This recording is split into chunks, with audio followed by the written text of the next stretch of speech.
saya Caroline Angela. Saya adalah salah satu mahasiswi dari Universitas Surabaya. Di video kali ini, saya akan membahas tentang the importance of COVID-19 vaccine for your health.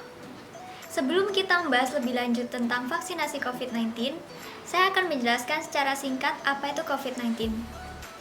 Coronavirus merupakan keluarga besar virus yang menyebabkan penyakit pada manusia dan hewan. Pada manusia biasanya menyebabkan penyakit infeksi saluran pernafasan, mulai flu biasa hingga penyakit yang serius seperti Middle East Respiratory Syndrome atau MERS dan Severe Acute Respiratory Syndrome atau SARS. Coronavirus jenis baru yang ditemukan pada manusia sejak kejadian luar biasa muncul di Wuhan, China. Kemudian ini diberi nama Severe Acute Respiratory Syndrome Coronavirus 2 atau yang kita kenal dengan SARS-CoV-2. Ini menyebabkan penyakit Coronavirus Disease 2019 atau yang kita kenal sekarang dengan COVID-19. Kasus pertama penyakit ini terjadi di kota Wuhan, China pada akhir Desember 2019 yang lalu. Setelah itu, COVID-19 menular antar manusia dengan sangat cepat dan menyebar ke puluhan negara termasuk Indonesia. Indonesia pertama kali mengkonfirmasi kasus positif COVID-19 pada tanggal 2 Maret 2020. Saat itu, Presiden Joko Widodo mengumumkan bahwa ada 2 orang Indonesia yang positif terjangkit virus ini. Dalam mengatasi pandemi ini, pemerintah telah melakukan berbagai macam upaya. Salah satunya adalah dengan program vaksinasi COVID-19. Sebelumnya, kita harus tahu terlebih dahulu apa itu vaksin dan vaksinasi. Pengertian vaksin sendiri adalah produk biologi yang berisi antigen berupa mikroorganisme yang sudah mati atau masih hidup yang dilemahkan, masih utuh atau bagiannya, atau berupa toksin mikroorganisme yang telah diolah menjadi toksoid atau protein rekombinan yang ditambahkan zat lainnya, yang apabila diberikan kepada seseorang akan menimbulkan kekebalan spesifik secara aktif terhadap penyakit tertentu. Sedangkan pengertian vaksinasi adalah pemberian vaksin yang khusus diberikan dalam rangka menimbulkan atau meningkatkan kekebalan seseorang secara aktif terhadap suatu penyakit. Jadi apabila suatu saat terpajan dengan penyakit tersebut tidak akan sakit ataupun hanya mengalami sakit ringan dan tidak menjadi sumber penularan. Seperti yang sudah saya katakan sebelumnya, bahwa program vaksinasi COVID-19 ini merupakan salah satu upaya pemerintah Indonesia dalam menangani masalah COVID-19. Lalu, apa tujuan dari vaksinasi COVID-19 itu sendiri? Program vaksinasi nasional ini dilakukan demi tercapainya kekebalan komunitas atau herd immunity di Indonesia. Untuk mencapai herd immunity dalam suatu masyarakat, penelitian menyebutkan bahwa minimal 70% penduduk dalam negara tersebut harus sudah divaksin. Tujuan lainnya yaitu untuk menurunkan angka kesakitan dan kematian akibat COVID-19. Seperti yang sudah dijelaskan sebelumnya, vaksin COVID-19 dapat memicu sistem imunitas tubuh untuk melawan COVID-19. Dengan begitu, resiko untuk terinfeksi COVID-19 akan jauh lebih kecil. Sehingga jumlah orang yang sakit ataupun meninggal akibat COVID-19 akan menurun. Selanjutnya, untuk melindungi dan memperkuat sistem kesehatan secara menyeluruh. Dan yang terakhir, meminimalkan dampak ekonomi dan sosial. Manfaat vaksinasi COVID-19 ini tidak hanya untuk sektor kesehatan semata, tetapi juga untuk sektor ekonomi dan juga sosial. Apabila sebagian masyarakat telah memiliki sistem kekebalan tubuh yang baik untuk melawan COVID-19, maka aktivitas ekonomi dan sosial kita bisa kembali seperti sedia kala. Bukankah ini hal yang kita harapkan? Nah, tiap vaksin ini berbeda-beda rentang penyuntikannya. Ada yang 14 hari, 21 hari, ada juga yang 28 hari. Vaksin ini dilakukan 2 kali. Dosis yang pertama untuk mengenalkan vaksin dan juga kandungan yang terdapat di dalamnya kepada sistem kekebalan tubuh sehingga memicu respon kekebalan awal. Sedangkan dosis yang kedua untuk meningkatkan respon imun yang telah terbentuk sebelumnya. Untuk cara kerjanya, pada saat vaksin itu masuk ke tubuh kita, prinsipnya pun sama. Tubuh kita akan mendeteksi sebagai sebuah ancaman infeksi.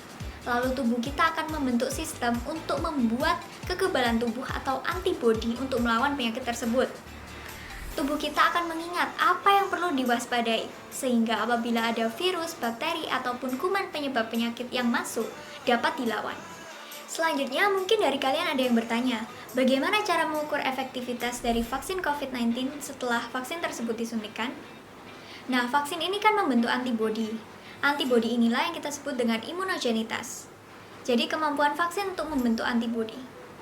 Sebagian besar vaksin-vaksin COVID-19 diharapkan imunogenitasnya lebih dari 95%, dan ini baru bisa tercapai setelah 2 kali suntikan dalam rentang waktu tertentu. Pelaksanaan vaksinasi COVID-19 ini dibagi menjadi 4 tahapan. Tahap yang pertama dan kedua dilaksanakan dari bulan Januari sampai April 2021. Sedangkan untuk tahap 3 dan 4 dilaksanakan mulai dari April 2021 sampai Maret 2022. Sekarang di Indonesia kita sedang berada di tahapan yang kedua. Untuk pelayanannya, program vaksinasi COVID-19 ini dilaksanakan di fasilitas pelayanan kesehatan milik pemerintah pusat, pemerintah daerah provinsi, pemerintah daerah kabupaten atau kota, atau milik masyarakat atau swasta yang memenuhi persyaratan, meliputi puskesmas, puskesmas pembantu, klinik, rumah sakit, dan unit pelayanan kesehatan di KKP. Alur pelayanan. Calon penerima vaksin COVID-19 telah melakukan registrasi ulang dan datang tepat waktu sesuai jadwal. Di meja yang pertama, verifikasi akan dilakukan. Apabila identitas telah terverifikasi, maka mereka akan lanjut ke meja 2. Di meja yang kedua, petugas kesehatan akan melakukan anamnesa dan pemeriksaan fisik sederhana untuk melihat kondisi kesehatan dan mengidentifikasi penyakit penyerta atau komorbid. Apabila calon penerima vaksin sehat, maka vaksinasi bisa dilakukan. Di meja 3, calon penerima vaksin diberikan vaksin COVID-19 secara aman.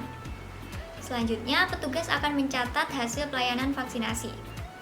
Nah, penerima vaksin akan diobservasi selama 30 menit untuk memonitor kemungkinan KIPI.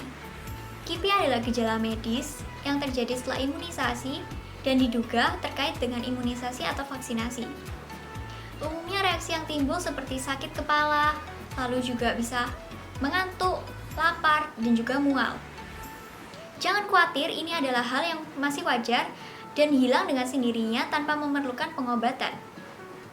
Dan yang terakhir, penerima vaksin akan diberikan kartu vaksinasi. Sangat mudah bukan? Lalu mungkin ada yang bertanya, apa kalau kita sudah vaksin kita masih bisa terpapar virus COVID-19? Jawabannya adalah masih mungkin. Perlu kita ingat sekali lagi bahwa vaksin bukanlah obat, melainkan pencegahan. Tujuan utama dari vaksin adalah supaya tubuh kita kenal lalu menjadi kebal terhadap penyakit. Dengan vaksinasi, kita akan memiliki pertahanan tubuh yang kuat. Kalaupun seandainya pada kondisi di mana jumlah virusnya banyak atau virusnya lebih kuat, dari hasil uji klinis menyebutkan bahwa vaksin ini memberikan perlindungan terhadap gejala COVID-19 yang berat ataupun yang mematikan. Proteksi yang benar-benar diberikan oleh vaksin ini adalah apabila kita sakit, ini mencegah supaya sakitnya tidak menjadi bertambah parah. Sebelum kita mendapatkan giliran untuk vaksin, kita harus tetap sehat dengan cara menerapkan 3M, 3T, dan tentunya melakukan vaksinasi. Diharapkan dengan melakukan 3 hal tersebut secara terus-menerus dan bersamaan, maka COVID-19 ini dapat segera kita kendalikan. Nah, maka dari itu, tunggu apa lagi teman-teman? Program vaksinasi COVID-19 ini gratis ya. Sekali lagi, gratis, tidak dikenakan biaya sama sekali. Program vaksinasi COVID-19 ini harus kita dukung terus secara menyeluruh. Yuk turut sukseskan program vaksinasi COVID-19. Semoga penjelasan saya tadi seputar vaksinasi COVID-19 bisa bermanfaat untuk kita semua. So, don't forget to like and share this video karena lebih banyak yang diimunisasi, lebih cepat pandemi ini berlalu. Thank you for watching and see you on the next video.